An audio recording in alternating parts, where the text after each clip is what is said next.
আসসালামু আলাইকুম। 2025 সালের প্রথম দিনে তরুণ যারা উদ্যোক্তা আছেন তাদেরকে এমন একটা ব্যবসার কথা বলবো, যে ব্যবসা দিয়ে আপনি কিছুদিনের মধ্যেই মিলিয়নিয়ার হতে পারবেন। যে ব্যবসায় কোনো লোক বা এমপ্লয়ি রাখার প্রয়োজন নেই। যে ব্যবসাটা ফার্দার কোনো ইনভেস্টমেন্টের দরকার নেই। যে ব্যবসাটা তদারকি করার দরকার নেই। যে ব্যবসাটা শুধু বসে বসে প্রতি বছর দ্বিগুণ হবে।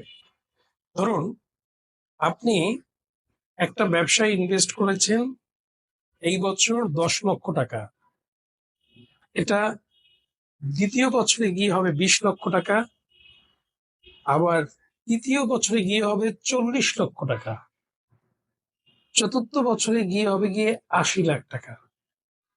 দেখেন, মাত্র ইনভেস্ট কিন্তু 10 লাখ, কিন্তু প্রতি বছর যেহেতু দ্বিগুণ হচ্ছে, 4 বছরে কিন্তু এটা 80 লক্ষ টাকা হয়ে যাচ্ছে। এবং যে ব্যবসাটায় বসে বসে আপনি রেজাল্ট পাবেন। কি তরুণরা অধিক আগ্রহে বসে আছেন কোন ব্যবসা? আবার যে ব্যবসাটাতে আপনি একা 10 লাখ টাকা ইনভেস্ট করতে পারছেন না, আপনি আপনার 10 জন বন্ধু, প্রত্যেক বন্ধু মাত্র 1 লাখ টাকা করে দিবে। 1 লাখ টাকা করে দিয়ে আপনারা 10 জন বন্ধু 10 লাখ টাকা দিয়ে কিন্তু আপনার ব্যবসাটা স্টার্ট করতে পারবেন। তার মানে কি 10 জন পার্টনারেও করা সম্ভব। দ্যাট মিনস আপনার কিন্তু ইনভেস্টমেন্ট হচ্ছে 1 লাখ টাকা। 5 বছরে তাহলে কত হবে? 5 বছরে হবে 1,60,00,000 টাকা। জাস্ট 10 লাখ টাকা ইনভেস্ট করবেন, 5 বছর পর সেটা হবে 1,60,00,000 টাকা।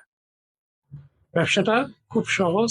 ব্যবসাটা হচ্ছে পুরো টাকাটা ভালো কোনো জমিতে ইনভেস্ট করবেন, লোকেশন ভালো দেখে জমিতে ইনভেস্ট করবে।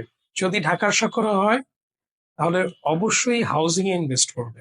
ভালো রিনাউন্ড যে হাউজিং গুলো আছে, যেমন বসুন্ধরা, আমিন মোহাম্মদ গ্রুপ, প্রবাসী পল্লী গ্রুপ, স্টার হাউজিং, এরকম ভালো ভালো যেগুলো আছে সেই সব জায়গায় ইনভেস্ট করবে। কারণ ব্যক্তিগত ল্যান্ড কেউ দখল করে ফেলতে পারে, কিন্তু হাউজিং এর ল্যান্ড কখনো দখল হয় না।